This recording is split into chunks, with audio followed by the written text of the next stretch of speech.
Well, joining me for stepping up today is somebody who really has stepped up. In fact, I'm beginning to wonder, looking at his latest book, The Madness of Crowds, I'm beginning to wonder whether he's an even bigger controversialist than I am. So I'm in conversation today with the one and only Douglas Murray.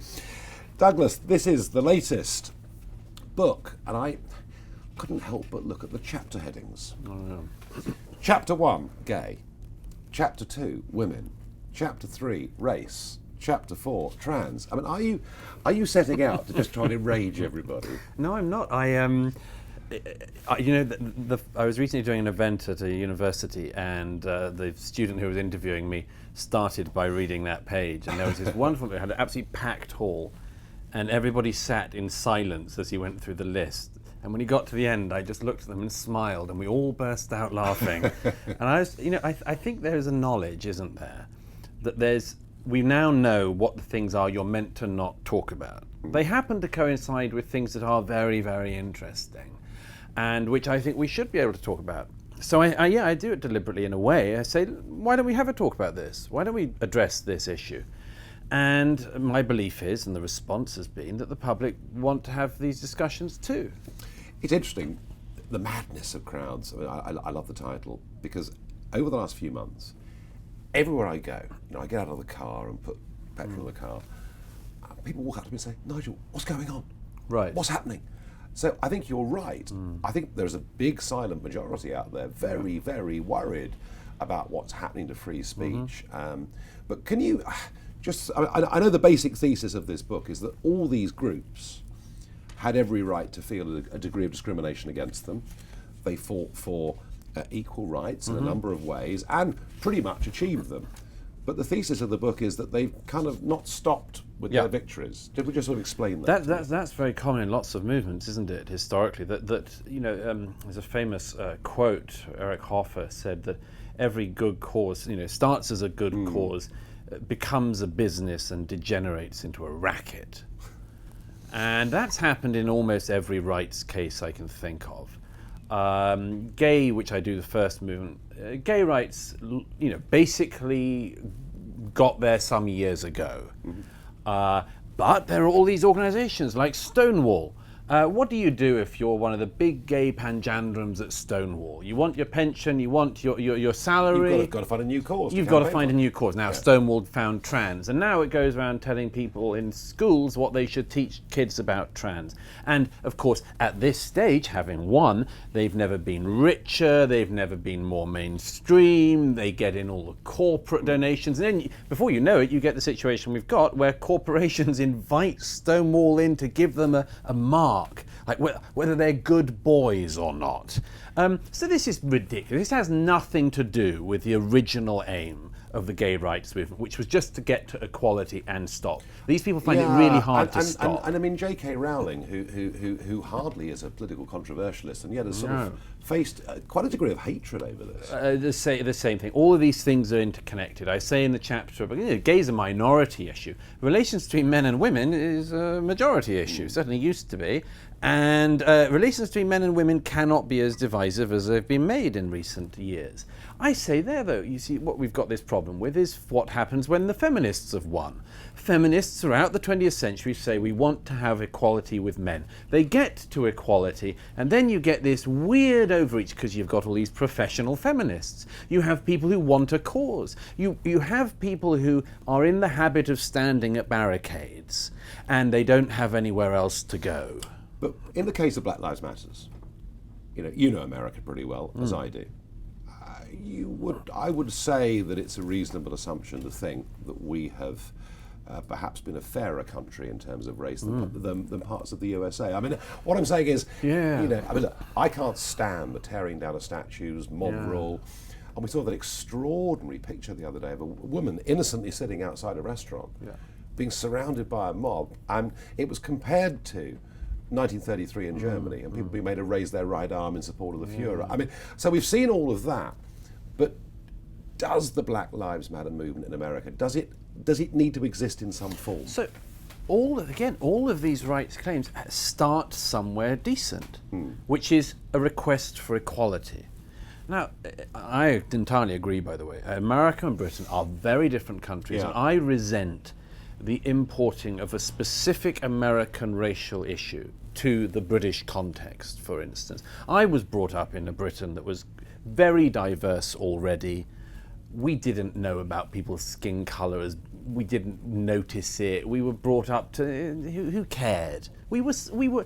Of course, there were some people who've had experiences of racism, but broadly speaking, Britain, by the last few decades, we didn't care about this So stuff. how is it? And I agree with you. I mean, after all my years in Europe, I learned that we are by far more tolerant than our European neighbours yeah, on a range of absolutely. religious and racial issues. Absolutely, there's No no, question in my head. other country in Europe that would have the kind of diversity in the cabinet that we have, and it's not like it's got any opposition. So how, and I agree with you on that, how is it that within a nanosecond, the death of George Floyd in America becomes huge, organised, and it looks like quite well-funded protests in this country? How did that happen? Well, it's the same story. Again, in the case of America, there is a specific racial issue which that country has been struggling to address for a long time. You get something like the death of George Floyd, and by the way, I think everyone has to be really careful about this. The cop in question has no defenders, you know? Nobody thinks that arresting cop and again, it's never mentioned, but it's like a diverse group of people who he was working with, nobody defends what they did that day. Black Lives Matter as an organisation... Would you defend it? What he did? Yeah. No. No, I mean, you know, the arresting officer clearly did it as badly as anyone could. We will, I suppose, find out at his trial whether there was a racial component to it or not. But as my friend Sam Harris pointed out, every year in the United States there are 10 million interactions between the police and the citizenry, the most armed citizenry, as you know, in the world. And so there are difficulties in American policing which we shouldn't underestimate. The idea, though, that you respond to it by saying all of the American police are racist, or all of America is racist, and then much worse, oh, Britain is racist, and then all of Britain's past is racist, and then there's nothing good to be said for a country like this. How did it explode as quickly? Because they were over here? primed and ready and waiting to go. Yeah. This is a movement that needs martyrs. It seeks martyrdoms. It has given us already false martyrdoms. We had the shooting in Ferguson, Missouri in 2014. This is one of the main things that starts the Black Lives Matter movement. It's claimed that the man who was shot had his hands in the air and said, "Hands up, don't shoot." This is what Black Lives Matter protesters used to say. At the subsequent trial, it turned out, and even BLM ended up basically admitting it, they didn't admit it, they just dropped it, that the man in question didn't have his hands in the air. He was lunging for the arresting officer's gun when he was shot. And that is the sort of thing that gets you shot in American So they were policing. looking So for- they were looking for martyrs. And they were ready and organised in the UK as well. Yes, and the crucial thing is, we have allowed in Britain, as in America, but in Britain, as we say, with much less cause, we have allowed a movement to be gestating away that has in its sights everything in our history. There's two generations in America who have been taught that America is the worst country in the world. They're not taught that it has flaws like all countries. They don't know, by the way, about any other country. I mean, the staggering ignorance of so many people, who are the ones, by the way, at the moment, who always say, educate yourself. You know, you need to educate yourself. These are always the most ignorant people you can come across. But the educate yourself brigade know nothing about the world. They've never been anywhere. They can't compare American civilization with any other civilization. They think that America's the only country that ever had slavery. Every civilization in the world had slavery. They think that Britain is to be defined by slavery. They don't even know that this country tore itself apart over the slavery debate centuries ago. And it cost us, and we paid the price. And 50 years, the Royal Navy, the West Africa Squadron, driving slavery off the high We seas. paid the Yep, price yep. for this because we thought morally it was a price worth paying. And these people now come along and say But to an ignorant generation, you don't need to know about But that, you just need educated to know people- racism. Educated people in this country know about the abolition of slavery. They know about the Wilberforce campaign over 25 years. I think he's rather like the first Eurosceptic, you know, taking on the establishment and winning, but it's taking a long time. But think about the media in this country. Think about our big corporate businesses in this country. These are the educated groups of people. These are the people that know the truth about Britain's relationship with slavery as opposed to the rest of the world. How is it, and you've been through this too, but how is it that I can appear a couple of days after the Colston statue was toppled in Bristol, and I can say to an ITV audience that Black Lives Matters is actually more about bringing down capitalism, getting rid of the structures of state, defunding the police, and I'm called on primetime television a liar for saying something that's actually on their website. What happened to the media? What's happening to our corporates? Why? There's lots of things going on in that. One is there are some people who genuinely are so ignorant that they think this is the case.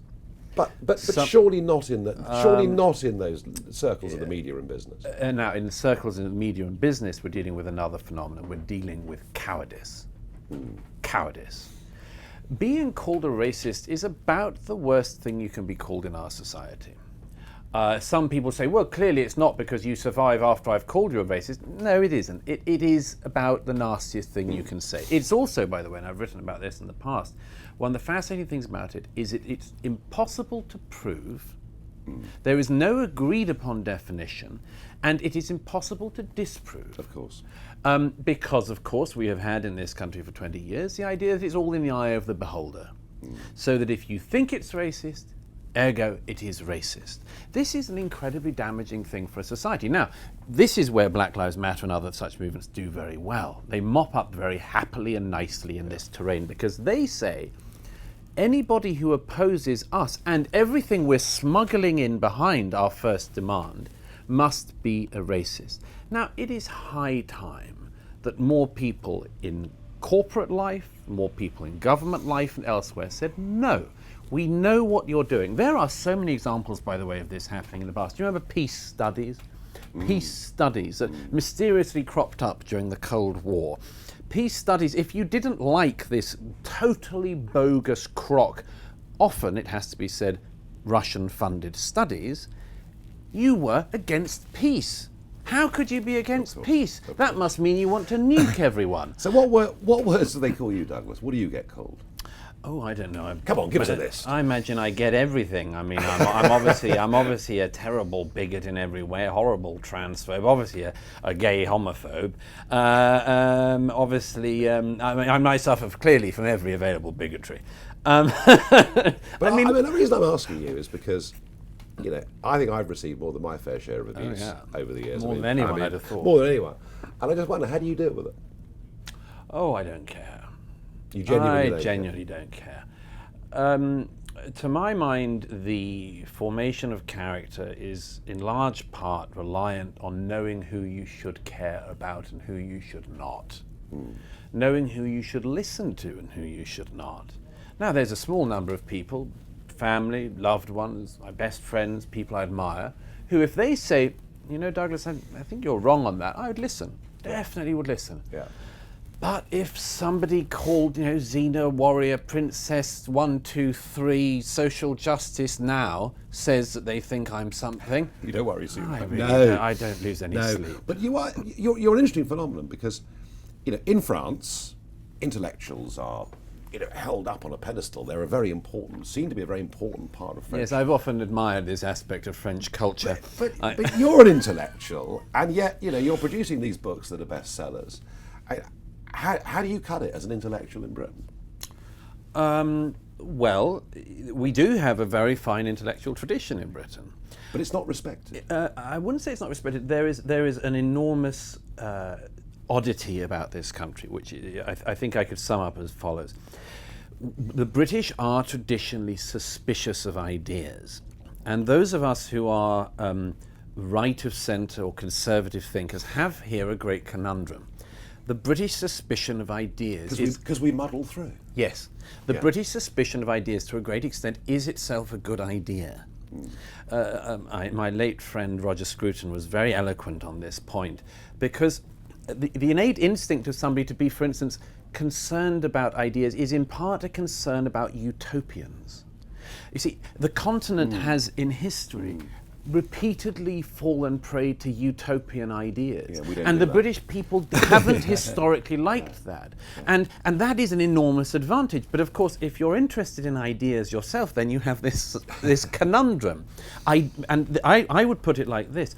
The suspicion of grand ideas is a good suspicion to have, because when people come at you with an idea that they know better than you how you should live your life, you should run 1,000,000 miles. Yes. But Yes. sometimes, I think I agree with that. sometimes you live in an era replete with terrible ideas, and it is not enough to say, I will just ignore them, because you're living among them. They surround you. They're in the air you breathe. They're what your children are being given at school. That's why you're challenging them. Yes. I think it is vital that the British public realise that their children are being given ideas that are rotten. Now, this is where I want to go next with this conversation, because I've been reading what you've been saying about universities. And I remember when Blair said 20 years ago that we send 50% to university, and I sort of slightly wondered, is this a way of producing lots and lots of new young Labour voters? Little did he know how successful he would be. Yeah. I'm not an intellectual. You know, I think I'm more of a business pragmatist. But I can see that from the age of, 13, 14, right through school, university, we need to teach people critical thinking. You know, here's a problem, here are 2 solutions, you make your mind up which of these you agree with. And I think what we're now doing, and you've studied this more than me, but I think what we're doing is we're saying to people, here's a problem, here are 2 solutions. One is virtuous and good and one is evil. And we're not teaching, is that at the root of what's wrong with our universities? How bad is it in your view? My view is that every age has a religious instinct. All people have a religious instinct. In our own age, the religious instinct has been subsumed into a cultural religious instinct. People are being indoctrinated into a cult-like religion. They are being told what good behavior is and what bad behavior is, what a good person would be and what a terrible person looks like. And this is in terms of attitude. These are attitudes. Not behaviors. No, this is what's more, of course, this is all part of the racket. What signals should you give off to demonstrate that you're in the good group? Yes. And what's more, what if you are in the group, say for instance you have the horrible tendency to have been a white male, for instance. What can you do to demonstrate you're not one of the evil group? Oh, well now, like the most hucksterish religion, you can demonstrate that you're a good person by showing solidarity with the latest crock cause. You can show that you're an ally of anything that you're meant to ally with today. You can say how shamed you feel. These all religious instincts. You can even pay your tithes. If you're a corporation, by the way, never mind the universities, you know that this mob might come for you. Cheapest way you can get out of it. Oh dear, we seem to be a bank that has a reputation for employing lots of men, for instance. Well, why don't we just pay our tithes to Black Lives Matter and get over it? Paying the Danegeld is what paying the Danegeld. Yeah.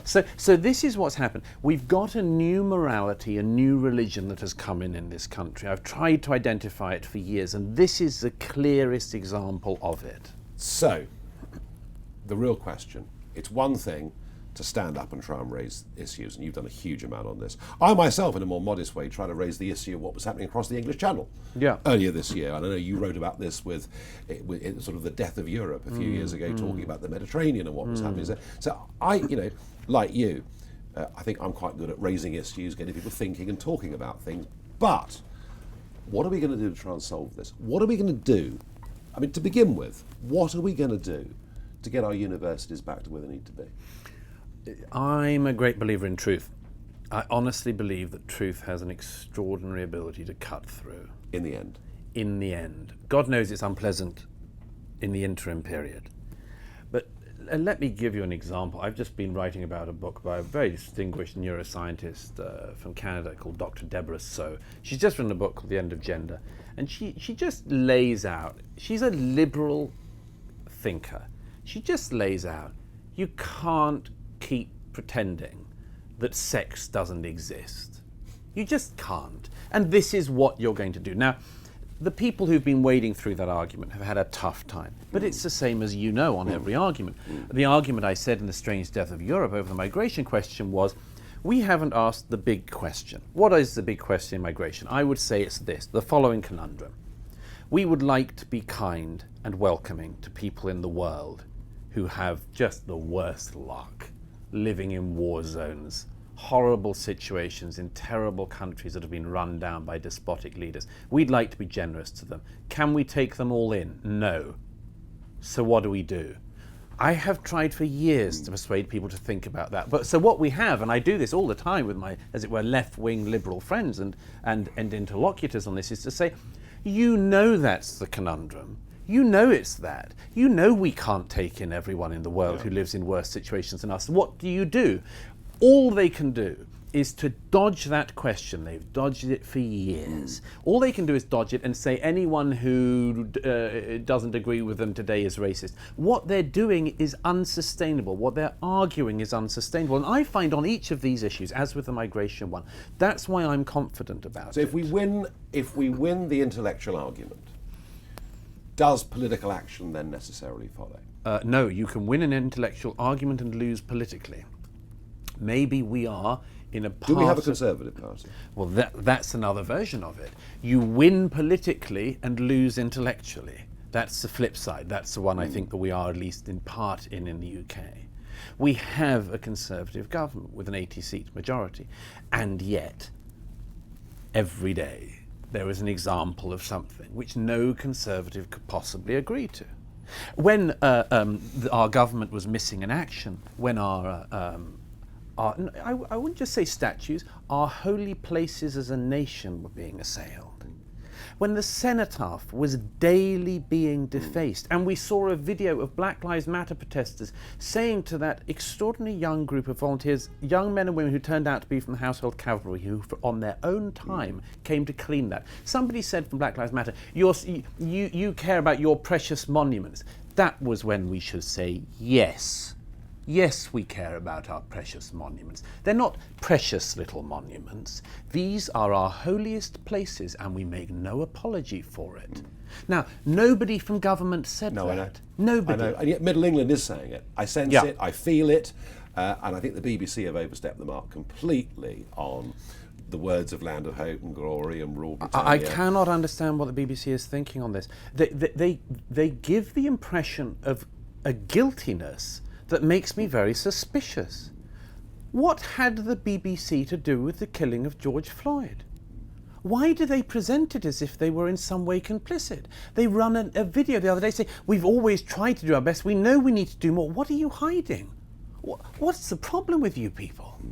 Why do you think that because of a Minnesotan policeman's actions, we're not allowed to sing Rule Britannia? You think we can't cope with a few verses of song? You think we're going to invade France if we sing Rule Britannia? You think we're going to start lynching people if we sing Land of Hope and Joy? Perhaps they do. I don't know. I mean, let's go to North London to find out. I don't know. I think this is very revealing. These people do not trust themselves, so they don't trust us. But we do trust ourselves. We know that the British people are a decent people and that we can cope with songs. This is almost, isn't it, the Remain-Leave divide? Because I've noticed on many of these debates about how disgusting British history is and how we should all be ashamed of it, quite a lot of Remainers seem to be leading those arguments. I really have noticed that. Yes. I mean, it's fundamentally whether you believe in the country or not, and if you believe in the country, you accept it may have had past failings. Yes, one of the things I'm trying to do at the moment on this is to encourage people to a better all these people say they want us to understand our past better. I say, yes, sure, everybody can understand the past better, but that has to be a rounded and proper understanding of the past. And here's the problem. We are facing, on that issue as on so many others, critics who do not have our best interests at heart. It comes back to what we said about who you would listen to as a person. I listen to my friends and my family and my loved ones because I know they desire me well. They want me to do well. They want me to do the best I can. I don't listen to somebody who has the worst possible hopes about me because I know they don't want me to do well. Well, it's the same as a nation. I will listen endlessly to people who recognise the generosity and greatness of Britain across the centuries when they say, there is this thing you could do better at, or this element of your history you should understand better. I can listen to that forever. What I am now unwilling to listen to is people who think there was nothing good about this country. Never was anything good. Just as there are people who think there was nothing good about America. Better had Columbus never sailed off. Don't listen to these people. They don't wish to improve you, they wish to end you. In 5 years' time, if I sat back here with you, would we have reversed this current madness that is sweeping the Western world? I'm actually confident that we can. But I tell you what, that's a pretty good note to end on. Be confident, big ideas, and I tell you what, if you've got a really woke friend, you want to upset them. What a great present.